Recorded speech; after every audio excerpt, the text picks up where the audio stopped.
Audio Jungle.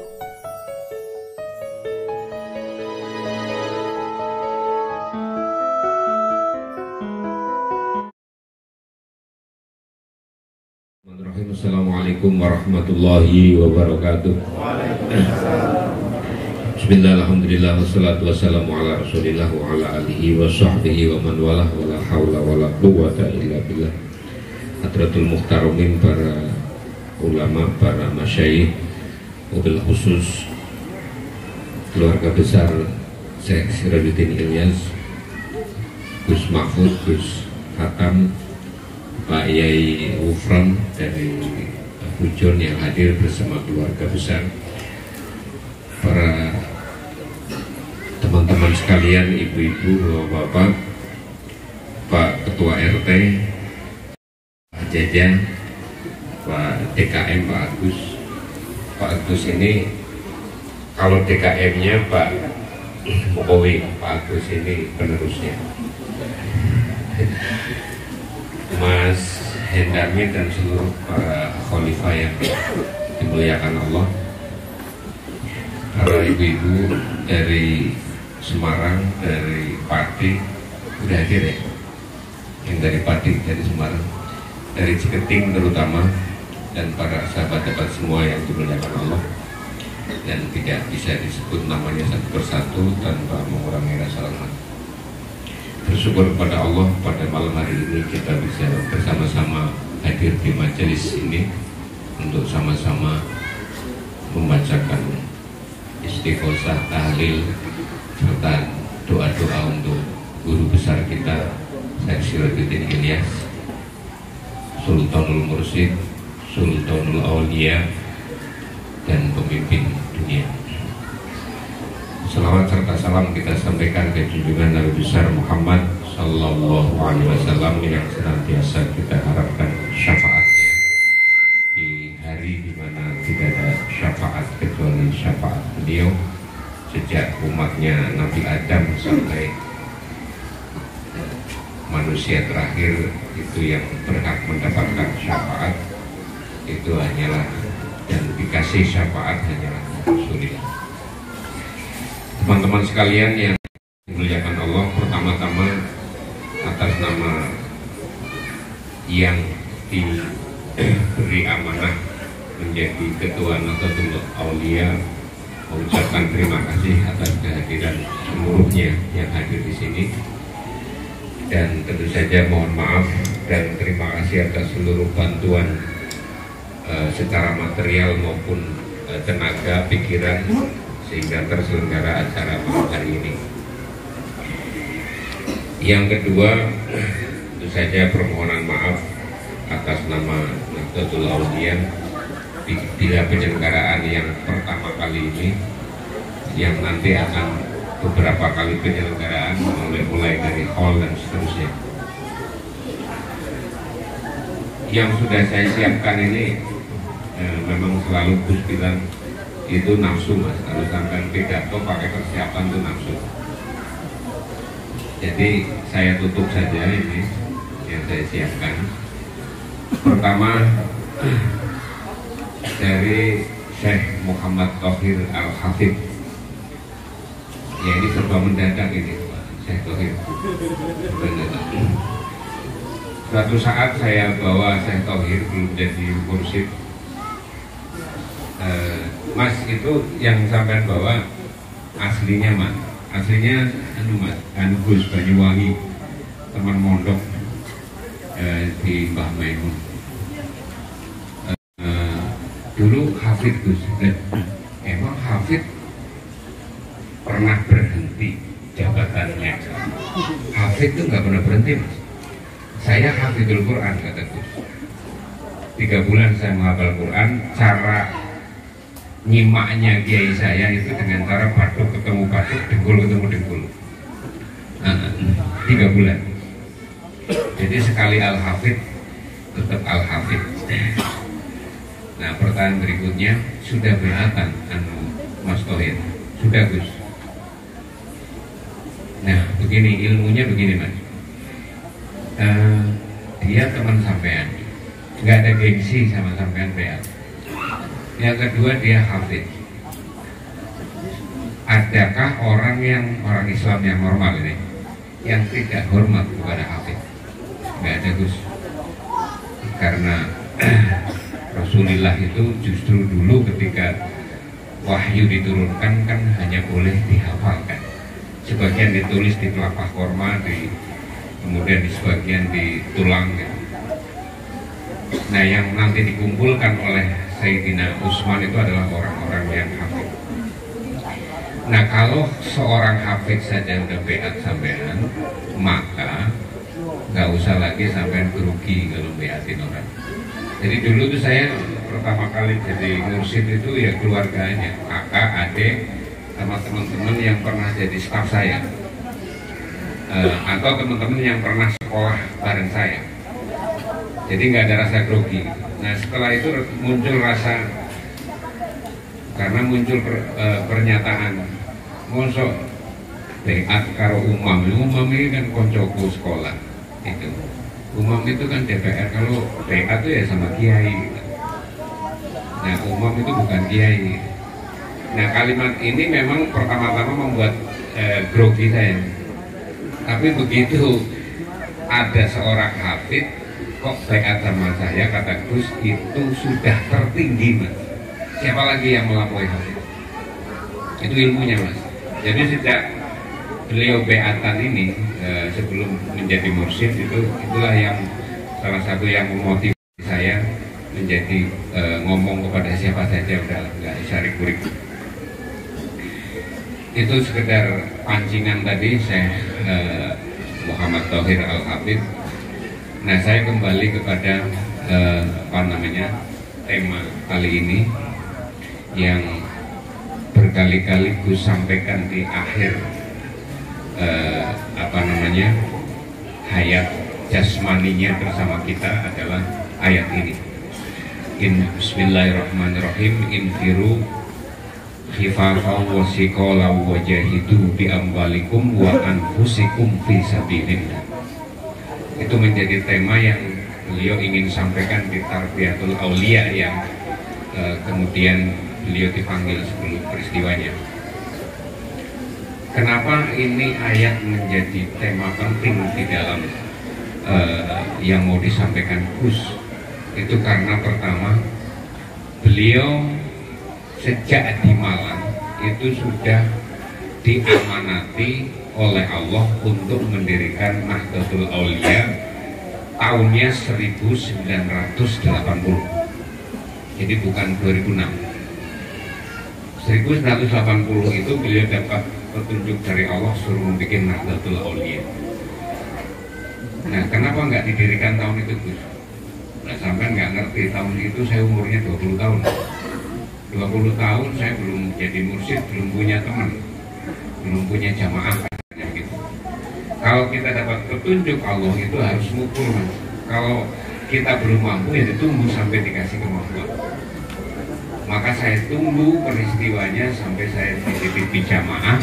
Maka tahun 2006 saya bersama jamaah mendeklarasikan NA di Gunung Gambar, di Kabupaten atau di Provinsi Yogyakarta, Kabupaten Gunung Kidul.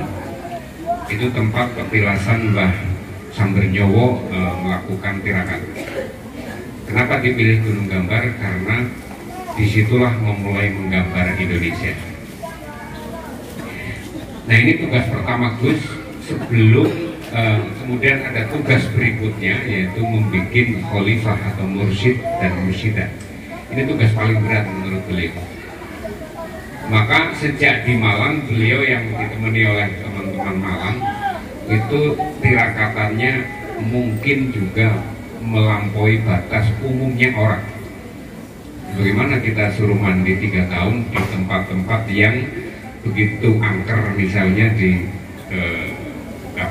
tempat yang mata airnya itu ada di batu, ada di bawah gunung Arjuna, kemudian ada di bawah gunung sekitar Pacet gitu. Nah, itu selama 3 tahun. Bukan berarti tiap malam mandi, bukan, tetapi apa yang saya dapat Bukan dari peristiwa 3 tahun mandi adalah pensucian jiwa untuk menjadi wadah yang suci sehingga ilmunya cepat masuk. Kira-kira begitu. Dilakoninya selama 3 tahun untuk apa? Untuk bisa ditohirkan sesuai petunjuk Allah, harus bikin khalifah minimal 54 sesuai dengan nama-nama wali yang ada di Nurul Burhan. Nah, karena itu kalau para khalifah itu ada yang belum dipahamkan bahwa untuk bikin kita ini syariatnya itu betapa beratnya Gus, sehingga mestinya kita juga harus menteladani kesulitan yang disengaja dilakukan untuk mendapatkan ridhonya Allah dan ditohirkan Allah. Itu yang pertama. Petunjuk kedua yang paling berat lagi bikin mursidah. Kenapa mursidah berat? Karena sejak zaman Robi'ah al-Adawiyah itu tidak ada lagi mursyid perempuan sampai sekarang. Bapak-bapak, ibu-ibu silakan buka lagi sejarah Islam Robi'atul Adawiyah sampai hari ini itu berapa ribu tahun yang lalu baru terdohirkan mursidah. Di Bekasi ada 2, di Depok ada 2, di Jakarta atau di Tangerang 1, kemudian di Tanjung Priok 1, di Cirebon 1, 7. Nah ini karena begitu beratnya, maka untuk kita itu hampir beliau itu menyerah gitu. Menyerah karena apa? Karena begitu sulitnya mencari mursidah. Sampai pun 2018 baru terdohirkan 54 khalifah, itu belum ada mursidahnya. Nah itu yang kedua. Kemudian yang ketiga yang kaitannya dengan infiru khifafa wasiqala wajahidu bi amwalikum wa anfusikum fisabilillah adalah programnya Allah yang dilewatkan Gus, yaitu menyampaikan obat negara. Nah ini yang paling berat lagi. Kenapa obat negara itu berat? Karena harus disampaikan kepada presiden. Nah jadi kalau teman-teman yang dikasih merasa berat golek jamaah, mencari jamaah, coba kita menulis cerita tentang Gus halan wadaukonnya, mulai dari mandi 3 tahun, kemudian puasa bertahun-tahun, kemudian tidak makan nasi 42 tahun. Meskipun tidak niat riyadhah, tetapi Allah menganggap riyadhah ketika beliau syariatnya diobati oleh seorang habib di Bekasi. Syaratnya kalau mau sembuh harus makan nasi dan minum kopi. Kalau minum kopi itu 24 tahun tidak pernah minum kopi. Kalau makan nasi itu 42 tahun tidak makan nasi. Nah coba kita semua mencatat itu, mencatat supaya memberi motivasi kita. Hanya karena kita ini mungkin campur antara males dengan ragu-ragu membuat kita tidak menyampaikan amanat beliau berupa menyampaikan thariqah kepada masyarakat. Nah kemudian bagian paling akhir yang menjadi perhatian beliau adalah wadah Malang Raya, Indonesia Raya, Jagat Raya. Nah Malang Raya itu bagian di Mekahnya Gus mengajarkan ilmu tauhid pertama kali, mungkin begitu. Bekasi dan sekitarnya ini adalah Indonesia Raya, bagaimana beliau menghantarkan Nahdlatul Aulia dipopulerkan di Jakarta. Kemudian Jagat Raya ini yang beliau tugas terakhir yaitu di Madinah. Nah kalau kita belajar sejarah tentang Sultanul Mursyid, perjuangannya sebenarnya kita tinggal enak dalam arti satu wadah sudah disiapkan, kendaraan namanya Nahdlatul Aulia sudah disiapkan. Ibarat kata Syekh Thohir, bis itu sudah disiapkan dengan trayek yang jelas. Trayeknya kemana? Trayeknya jelas dari masing-masing menuju Allah, itu trayeknya. Di dalam perjalanannya ada menuju Indonesia Raya, berarti kita harus menthariqahkan Indonesia dan mengindonesiakan thariqah. Itu isinya. sertifikatnya sudah ada, BPKB-nya sudah ada. Alhamdulillah Allah titipkan sertifikat dalam bentuk SK Menkumham tanggal 21 Juni 2021 yang dilalah karena saya secara pribadi kenal sama menterinya gitu. Jadi tidak terlalu sulit untuk minta SK Menkumham. Nah, itu bisnya sudah jelas, proyeknya sudah jelas, tujuannya sudah jelas, bahkan programnya juga sudah jelas. Program jangka pendek 2023 kita istighosah di Gelora Bung Karno. Kenapa? Karena Presiden belum bisa menerima untuk istighosah secara nasional, maka kita mulai. Program agak menengah 2024 kita ma'arosul seluruh khalifah bersama jamaahnya dalam satu waktu, dalam satu masa dan pada hari dan jam yang sama kita sama-sama berangkat. Jangka jauhnya lagi apa? Jangka jauhnya lagi yaitu kita menjadikan Nahdlatul Aulia ini sebagai kendaraan bersama untuk memikul beban amanat beliau, yaitu satu khalifah minimal 1.800.000 jamaah. Jadi tujuannya sudah jelas, proyeknya jelas, muatannya juga sudah jelas. Jadi kurang apa lagi daripada mengibarkan bendera sendiri? Sudah ada salah satu khalifah di Jawa Tengah yang mengibarkan bendera sendiri. Ya alhamdulillah, kita tunggu saja mengibarkannya itu sampai mana sih. Jadi saya dilapori, saya tulisin ada salah satu khalifah yang membentuk sendiri, dia mengangkat mursyid banyak, ada 7 atau 6 atau 5 tadi. Kemudian membuat persis kayak gini, padahal ya khalifah dari sini. Ya kita tunggu saja, nggak apa-apa, karena itu bagian dari yang Allah perjalankan seperti itu. Karena kita nggak usah kaget, akan peristiwa apapun akan bisa terjadi pasca meninggalnya Rasulullah, dan peristiwa apapun juga bisa terjadi sebagaimana kita ditinggal oleh Sultanul Aulia atau Sultanul Mursyid. Jadi teman-teman sudah bisa mengira-ngira sendiri. Kalau ada peristiwa begini, coba ingat Rasulullah. Kalau ada peristiwa begini, coba ingat Rasulullah. Jadi kita akan terus belajar tentang Khilafatus Tsani dan Khilafah Alamin Haji Nubuwah.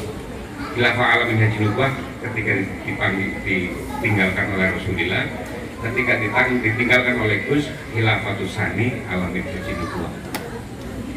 Nah, kembali ke tema ini, maka kita larilah, infiru, marilah kita lari khifafan, walaupun pada posisi yang ringan, wasikolan, dan posisi yang berat.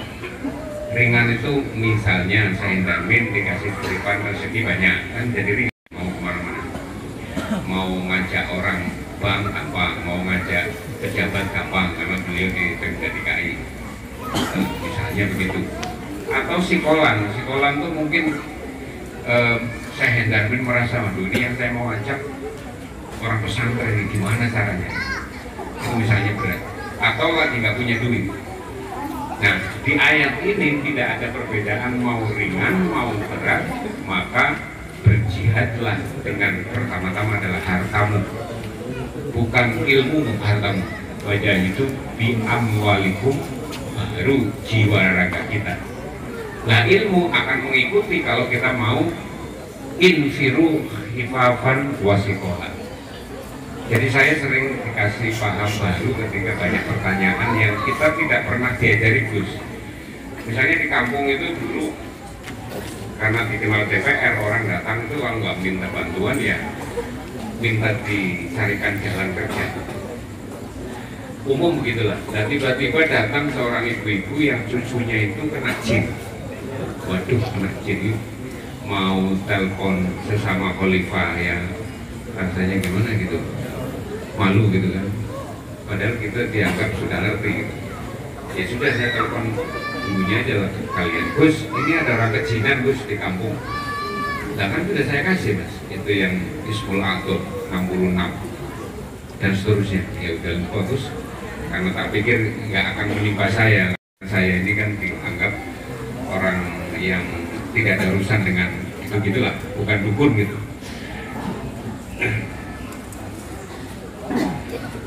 Nah, setelah konsultasi dengan Gus, akhirnya diingatkan tentang lingkaran yang 66 Lafzul Jalalah atau Ismul A'zam. Ringkas cerita, intinya sembuh. Nah, gitu. Nah, tetapi karena saya bukan dukun, sehingga kesembuhannya itu kemudian mulai menular ke beberapa orang.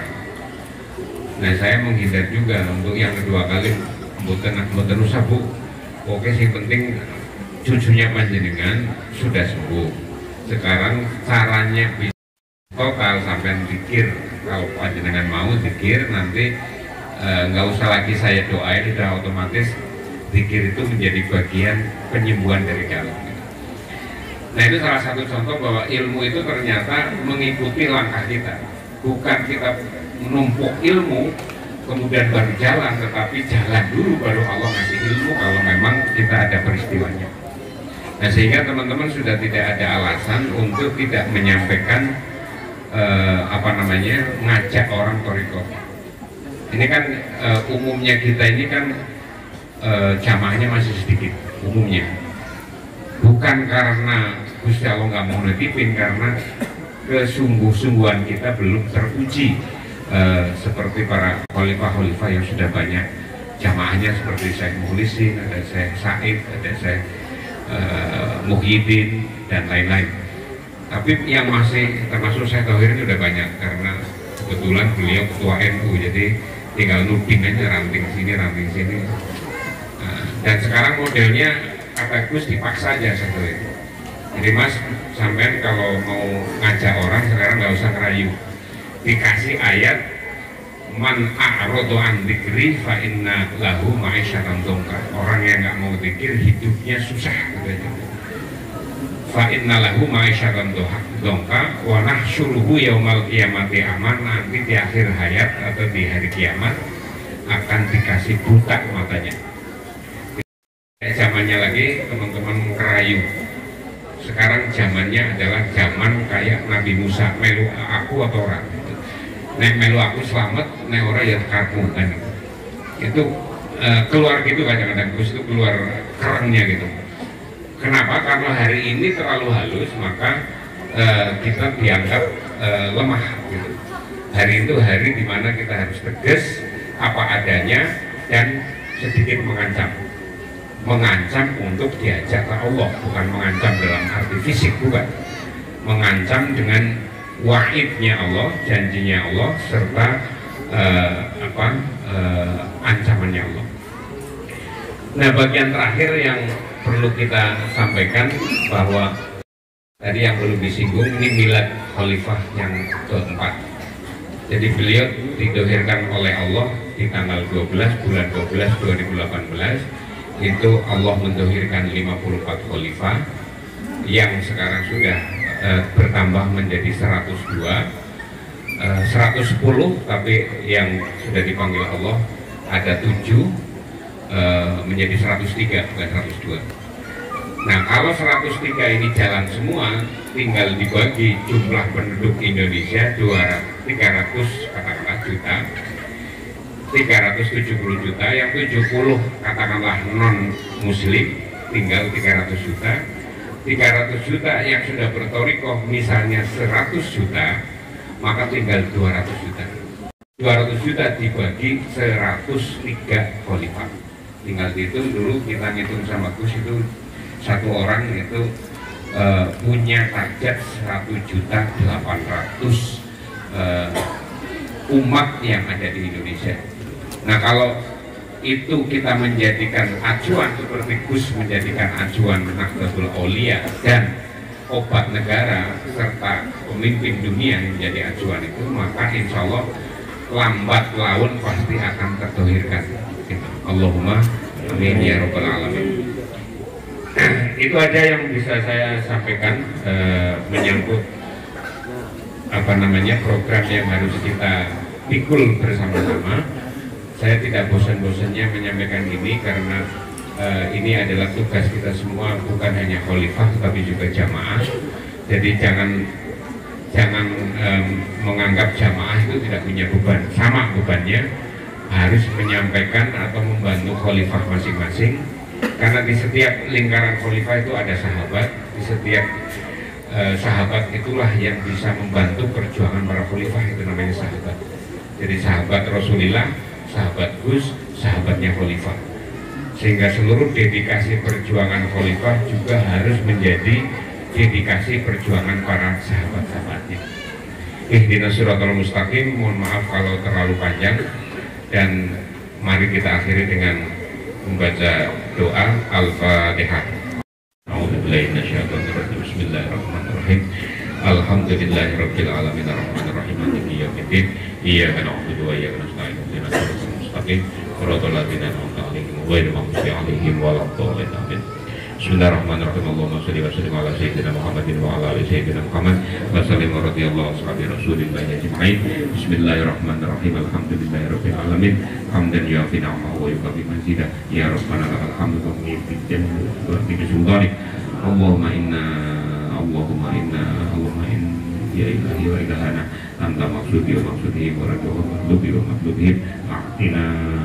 A'tina mahabbataka wa ma'rifataka.